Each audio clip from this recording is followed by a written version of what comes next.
Yes, guys, a very anticipated video on the channel today. I am taking you through the number one best wide receiver to target in every round of 2025 fantasy football drafts.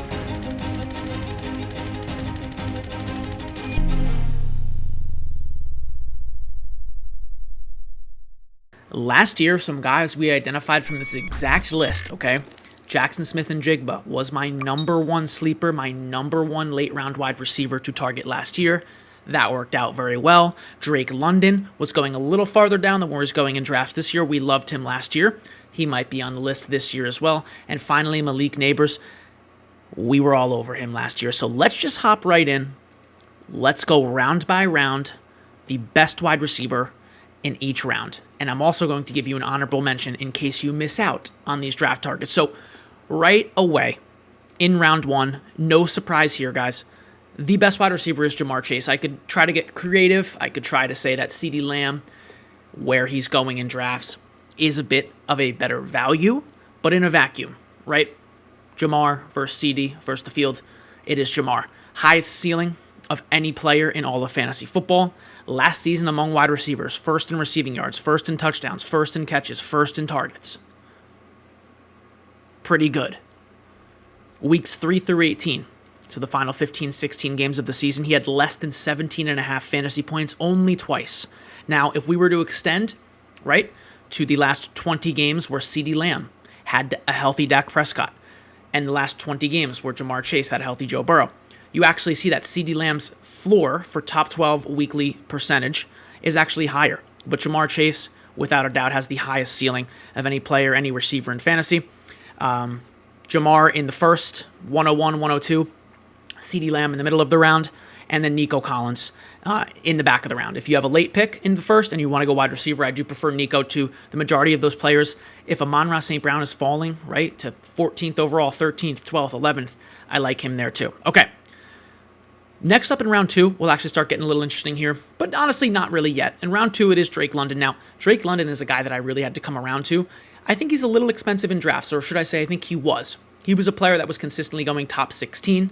Him and A.J. Brown, I found they were just a little too expensive when I'm getting Ladd McConkey, when I'm getting Jackson Smith-Njigba, okay? In the back half of that round, maybe even the third. Drake London's price in drafts has started to approach 20th overall. 19th, okay? Middle of the second. I like that much more. Last season, he started 3 games, or I should say, Michael Penix started 3 games.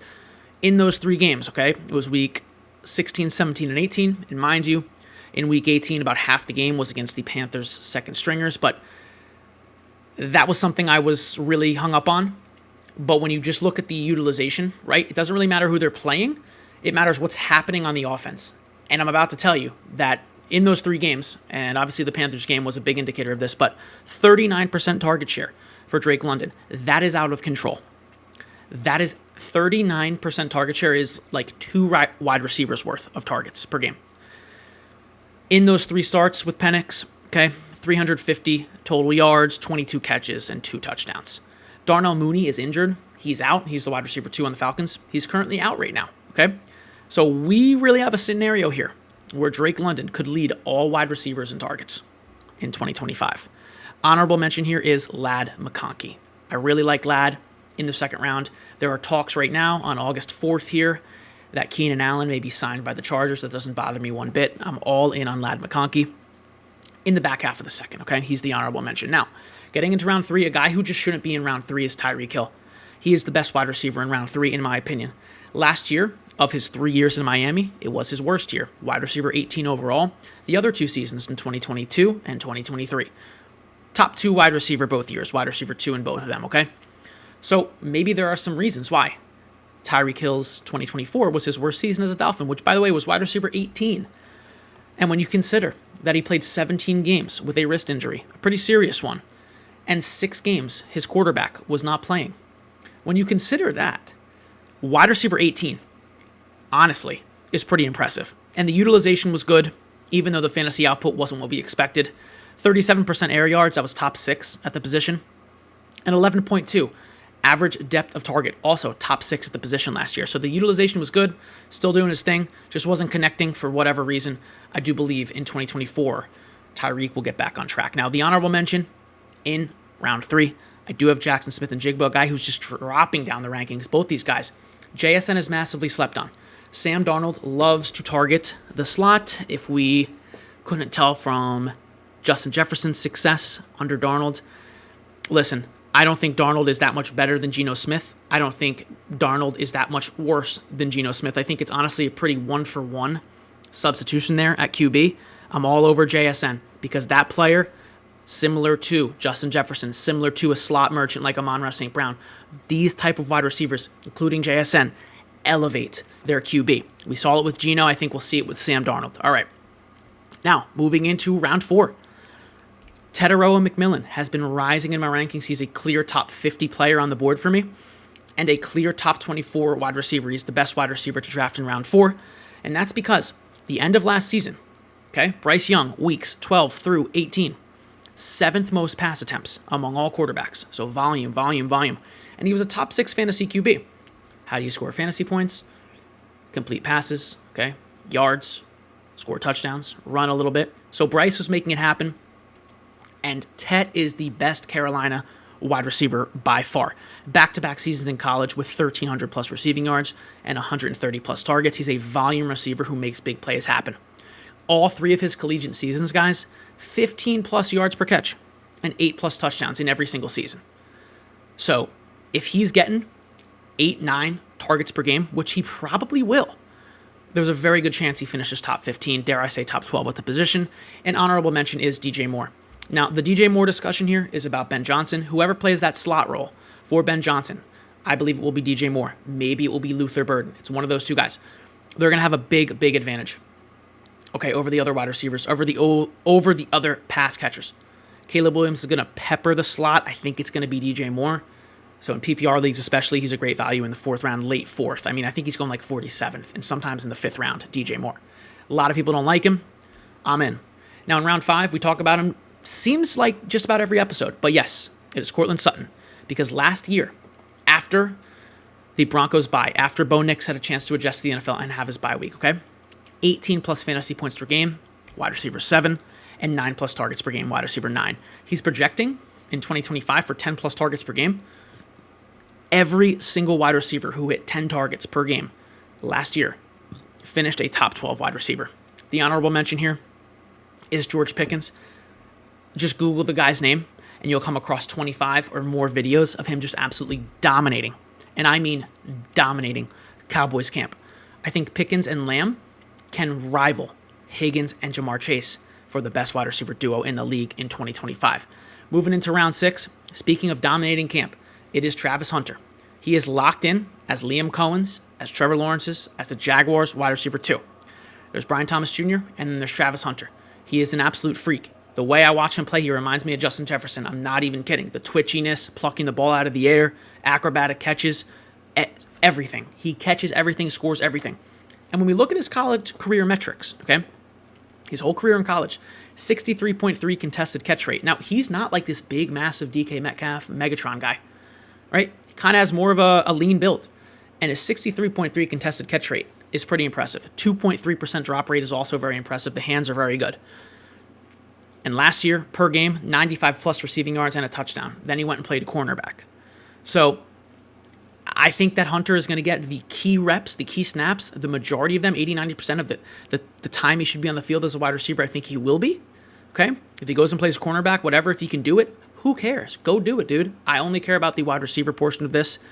And it's looking like he is the clear best wide receiver, even over Brian Thomas, which suggests that he'll be the wide receiver 2 for the Jags. The honorable mention in this round, in round 6, is Chris Olave. He's going too late. Tyler Shook is the QB. I believe that's how you say his last name. I'm not very happy with that. But again, if Olave can touch 8-9 targets per game, in the 6th round, there are worse flexes you can get for your team. If you're going wide receiver heavy, I really like him as a pick there, especially in PPR leagues. In round 7, another guy we talk about pretty frequently. We mentioned Geno Smith before. That is this guy's new quarterback, and he needs him. In round 7, I have the best wide receiver to draft as Jacoby Myers. Every wide receiver last year with 15 plus games played and 9 plus targets per game finished as a top 15 fantasy football wide receiver, except one of them, Yes, Jacoby Myers. And when you look at the QBs, who was throwing him the ball? It makes a lot of sense why. All right. Geno Smith just peppered JSN with targets. I think he fixes Myers, gets him right, even with Bowers there. Jacoby really is a mid-round PPR machine. He's a very good player.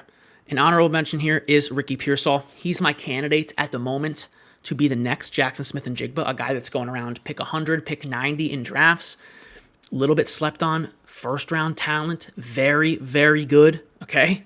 Hasn't really gotten the chance yet. Injuries, lack of opportunity, say what you want. But right now, Jawan Jennings dealing with a calf strain. Brandon Ayuk's not ready to go. Obviously, McCaffrey's back, Kittle's there, but who is the wide receiver one for this team?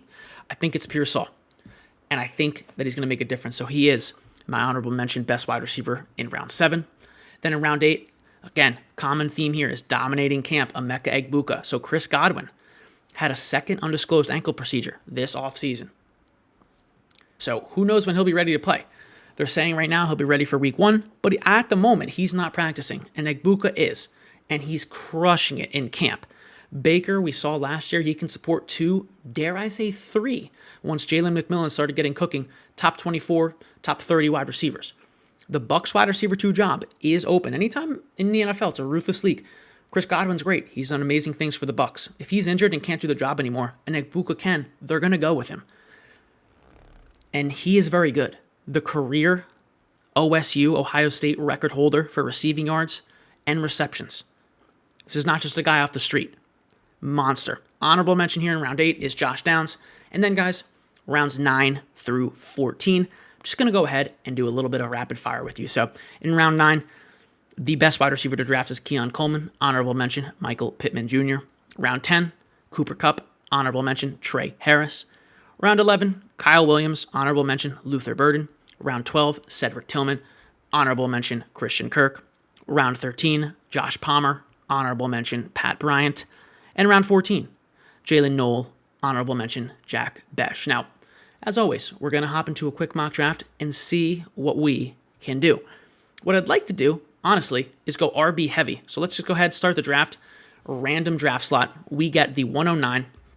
And what I want to do is go RB early and often, guys. Let me go ahead and remove my face cam right here. Face cam border, face cam off, so you guys can see the entire draft board. All right, I want to go RB early and often, and then I want to see what kind of magic we can do at the wide receiver position. So we'll take Ashton Genty at the 109. We're going to kind of rapid fire through this. Coming back to us at the 204, Achane goes right before us. We have Bucky Irving, Josh Jacobs. Maybe London's on the board. He is. So I lie. Okay, so Brian Thomas is there. He should not be there. So just to make it realistic, let's go Drake London. Now, the RB early and often dream is already out the window because Achane went and London was there, and London's on our list, okay? So we start the draft with Genty and London. That's a very realistic start, and that's a start that's going to win a lot of leagues this year because you have a wide receiver 1 overall contender, you have a running back 1 overall contender in both of those players. Now back to us in the third. Garrett Wilson's on the board, Marvin Harrison, Terry McLaurin, Mike Evans. There are some good options, some players I like there. James Cook, Marion Hampton, Alvin Kamara, Ken Walker. Also some players I like there at the 309. Now Walker and Hampton are moving up to the front of the third round, and I'm fine drafting them there. So I think it'd be a little unrealistic to take Hampton and Walker at the 309. Hampton or Walker at the 309. So at the 309, Garrett Wilson, I think that's a pretty realistic pick. We'll take him there. And coming back to us at the 404, we are looking at, we have Adams on the board, Rice, DJ Moore, Metcalf, Sutton. Okay, let's go look at RBs. Ken Walker's still there. Alvin Kamara's there. Let's take Kamara because, again, I think that Walker will be going in the third round by the time you guys are drafting. All right, Sleeper is lagging a bit on updating the ADP. If we're being honest, that's why you got to get over to a platform like Fast Draft. Use the link in the bio, code NOEXPERT, for $50 free deposit match. Okay, we're back up in the 5th at the 509. We're starting to hit the RB dead zone. Montgomery, Harvey, Pacheco. I like Trevian Henderson, but not here in the 5th. Let's take a look at the tight end position. Laporta and Kelsey are on the board. It's going to be a Laporta for me. I always want a tight end 1, a set it and forget it tight end. Laporta, Hawkinson, Kelsey, Kittle, Bowers, McBride. I want one of those guys. Like I said, RB dead zone, so at the 604, Travis Hunter's on the board. Jalen Waddle, Chris Olave. Talked about Olave in the episode. I'll probably go ahead and take Travis Hunter. because we talked about him too, and we drafted him in the 6th. I believe he is going in the 5th, according to our guide. Let's take a look. Oh no, we got him in the 6th round. Great. So that was consistent with ADP, like I said. We saw last year Chris Godwin and Mike Evans be monsters for fantasy football, probably because Liam Cohen was the offensive coordinator. He's done it everywhere. He's been doing that. So with Trevor Lawrence too, I view Trevor Lawrence as talented as Baker Mayfield. I think that offense is going to supply 2 fantasy relevant wide receivers. Now we're up in the 7th. Let's take a look at the QB position. Kyler Murray's on the board. He's a clear tier ahead of Jared Goff, Herbert, Purdy, Williams, Prescott, and I like a lot of those guys. But I view Kyler as up here because even when Kyler is awful, right? Everyone thinks Kyler was the worst QB in fantasy last year, and he wasn't great. He was very inconsistent. Still finished QB 10. His floor is a top 10 QB, and he's going beyond that in most drafts. Now, looking at the roster before our 8th pick here in the 8th round, we have Murray, Genty, Kamara, London, Wilson, Laporta, Hunter. That is the starting lineup, and it's very, very strong. Now, we have 3 receivers and 2 running backs. Let's take a look at the running back board here. Jalen Warren's on the board. We're going to take him in the 8th. He's a guy I'm really warming up to more and more now. He is taking the first team reps with the Steelers right now. Caleb Johnson is working in. I really like both of those guys. To start the season, though, I think Warren is like actually a good start. So they have an early bye week in week 5, and the schedule is very good. Jets, Seattle, New England, Minnesota. These are all pretty decent teams to run on. Then you get Cleveland, Cincinnati, Green Bay, Indianapolis. This is a 4-star schedule, according to Fantasy Pros. And Jalen Warren catches passes. He's better at pass blocking than Caleb Johnson. If Johnson can work out the pass blocking and things like that, maybe his snaps rise. I anticipate them to after the bye. But Warren is a sneaky RB2 pick to start the year. And basically, guys, from this point on, we have 3 receivers, 3 running backs. We already have our QB. We have our tight end. We're going to go best pick available. At wide receiver, Ayuk, Mooney, Egbuka's on the board. We will take him in the 9th round. Coming back to us here at the 10:04, Tyjae Spears is on the board. We love him. Jordan Mason, we love him. He's going 50-50 with Aaron Jones. Receivers, nobody crazy. Higgins, Coleman, Shaheed, Harris. I like some of those names, but we'll just go ahead and draft Tyjae Spears. Kind of rotate RB and wide receiver here. And the roster's looking very good. It was funny because we didn't come into this draft with much of a plan, and I really like the team we got, to be honest with you. It's looking very, very good, guys. Now, back to us in the 11th round. Tank Bigsby's on the board. Jaden Blue, Rico Dowdle. I like some of those initial names. Yeah, let's go ahead and take Bigsby. I think he's splitting with Etienne in that backfield, and both running backs last year for Liam Cohen. We keep talking about him, but both Rashad White and Bucky Irving were fantasy relevant, okay? And at the 12:04, let's go ahead and draft Kyle Williams for fun. Now, another name that I didn't pick there, Christian Kirk. I think he's going to play a lot like Stephon Diggs did last year when he was healthy for CJ Stroud. So definitely a sleeper in PPR leagues as a wide receiver 2 for the Texans. Now, the final team, very happy with it. At QB, we have Kyler Murray. At running back, Ashton Genty and Alvin Kamara. Then Drake London, Garrett Wilson. At the wide receiver position, at tight end, we have Sam Laporta. And in the flex, we have Travis Hunter, who will rotate in and out in that flex spot with Jalen Warren, Emeka Egbuka, Tyjae Spears, Tank Bigsby, and Kyle Williams, guys. I hope you enjoyed the episode today. Those are the best wide receivers to draft in every single round of fantasy football draft. So write this list down, bring it with you to your drafts, target these guys, target the honorable mentions. I hope you enjoyed, guys.